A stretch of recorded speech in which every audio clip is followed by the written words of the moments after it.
Assalamualaikum warahmatullahi wabarakatuh. Perkenalkan, nama saya Santi Susanti Herawati. Perkenalkan, nama saya Siti Habibah. Di sini kami akan mempresentasikan tentang materi reformasi administrasi. Latar belakang reformasi administrasi. Baik, saya akan menjelaskan beberapa hal. Yang pertama itu pentingnya reformasi. Reformasi administrasi sangat penting untuk membangun negara kita agar berkembang. Ya, hal ini meningkatkan kemampuan administrasi dalam melaksanakan kebijakan hal apapun. Yang kedua, ada masalah lingkungan. Reformasi diperlukan untuk mengatasi masalah lingkungan yang dihadapi negara berkembang. Peningkatan kemampuan administrasi membantu menangani isu-isu lingkungan secara efektif.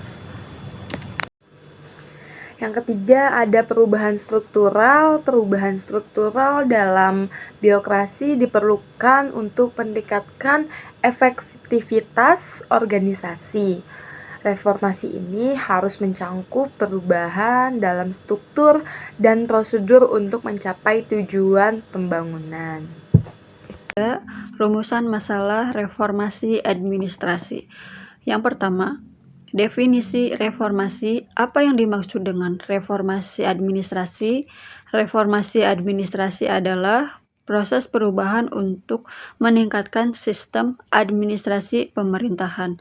Yang kedua, tujuan reformasi. Apa tujuan dari reformasi administrasi? Tujuan reformasi adalah efisiensi dan peningkatan pelayanan publik. Yang ketiga, sasaran reformasi. Apa sasaran dari reformasi administrasi? Sasaran reformasi meliputi penyempurnaan tatanan dan prosedur pemerintah. Yang keempat, strategi peningkatan. Bagaimana strategi untuk meningkatkan reformasi administrasi? Strategi peningkatan harus melibatkan kolaborasi antara agen perubahan dan kelompok sasaran. Yang kelima, pendekatan struktural versus perilaku. Apa perbedaan antara perbedaan struktural dan perilaku? Pendekatan struktural fokus pada organisasi, sedangkan pendekatan perilaku menekankan interaksi individu.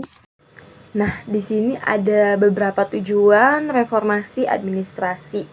Yang pertama itu meningkatkan efisiensi, bertujuan untuk meningkatkan efisien dalam sistem pemerintahan. Yang kedua, menghapus kelemahan administrasi.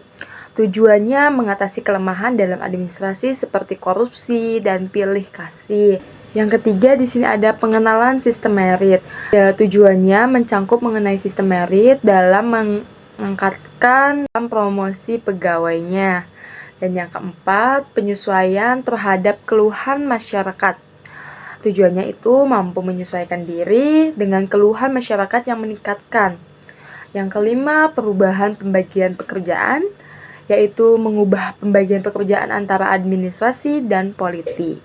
Slide yang kelima, sasaran reformasi administrasi meliputi yang pertama, penyempurnaan tatanan. Penyempurnaan tatanan dan prosedur menciptakan keteraturan dalam pemerintahan. Reformasi ini meningkatkan koordinasi antar unit. Yang kedua, penyempurnaan metode faction. Penyempurnaan metode berfokus pada peningkatan teknik dan prosedur kerja. Hal ini bertujuan untuk meningkatkan efisiensi dalam pelaksanaan program. Yang ketiga, penyempurnaan kinerja. Penyempurnaan kinerja menekankan pada substansi program yang dihasilkan. Reformasi ini bertujuan untuk meningkatkan kualitas pelayanan publik. Di sini ada beberapa rumusan masalah reformasi administrasi.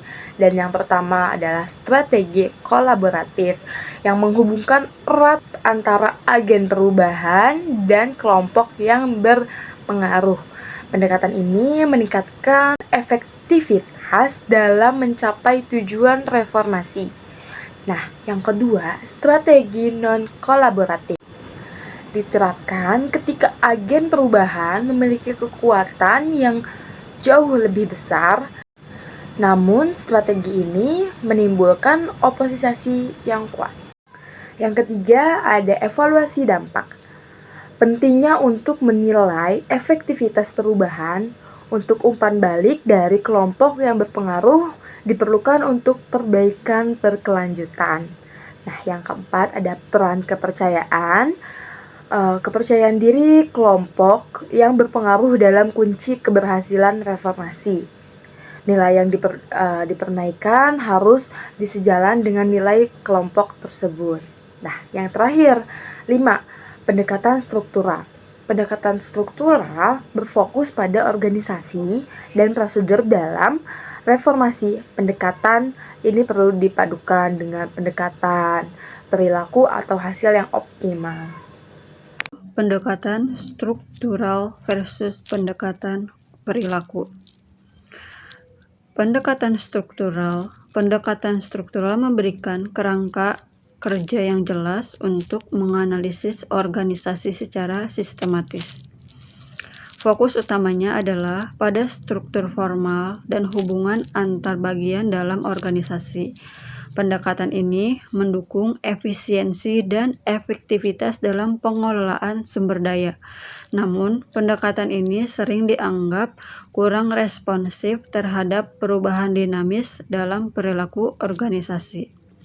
Sedangkan pendekatan perilaku menekankan pentingnya interaksi individu dan kelompok dalam organisasi. Pendekatan ini mendorong komunikasi yang lebih baik dan kolaborasi di antara anggota tim.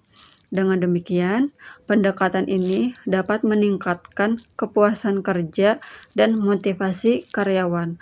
Namun, pendekatan ini mungkin sulit dioperasionalisasikan karena perilaku manusia yang kompleks.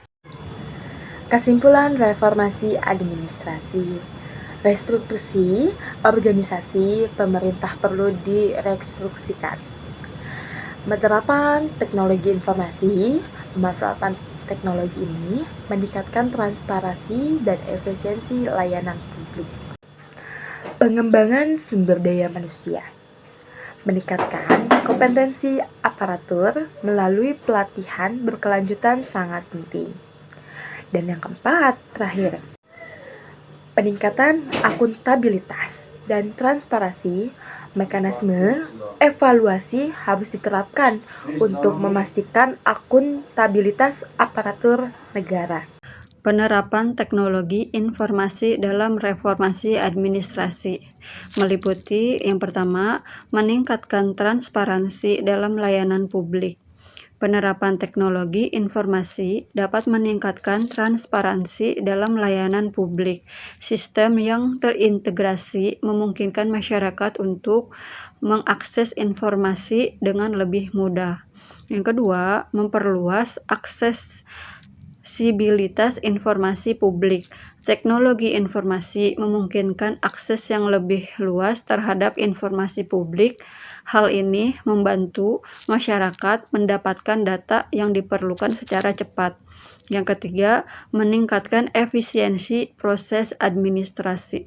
Penggunaan teknologi informasi dapat mempercepat proses administrasi publik. Otomatisasi membantu menghemat waktu dan sumber daya, meningkatkan efektivitas layanan. Peningkatan akuntabilitas dan transparansi. Mekanisme pengawasan yang sangat ketat diperlukan untuk memastikan akuntabilitas aparatur negara. Mekanisme ini mencakup evaluasi berkala terhadap kinerja aparatur. Evaluasi ini harus dilakukan secara sistematis dan transparan. Hasil evaluasi berfungsi untuk meningkatkan efektivitas pelayanan publik. Slide yang ke-11, pengembangan sumber daya manusia dalam reformasi administrasi. Yang pertama, pentingnya pelatihan. Pelatihan merupakan kunci untuk meningkatkan kemampuan aparatur dalam menjalankan tugasnya. Yang kedua, kompetisi aparatur. Peningkatan kompetensi aparatur sangat penting untuk memastikan pelayanan publik yang berkualitas. Yang ketiga, tantangan baru. Tantangan baru dalam pelayanan publik memerlukan adaptasi dan inovasi dan aparatur. Yang keempat, pelayanan publik. Pelayanan publik yang efektif bergantung pada kemampuan aparatur untuk beradaptasi dengan kebutuhan masyarakat. Yang kelima, pendidikan berkelanjutan. Pendidikan berkelanjutan penting untuk menjaga agar aparatur tetap relevan dengan perkembangan zaman. Terima kasih.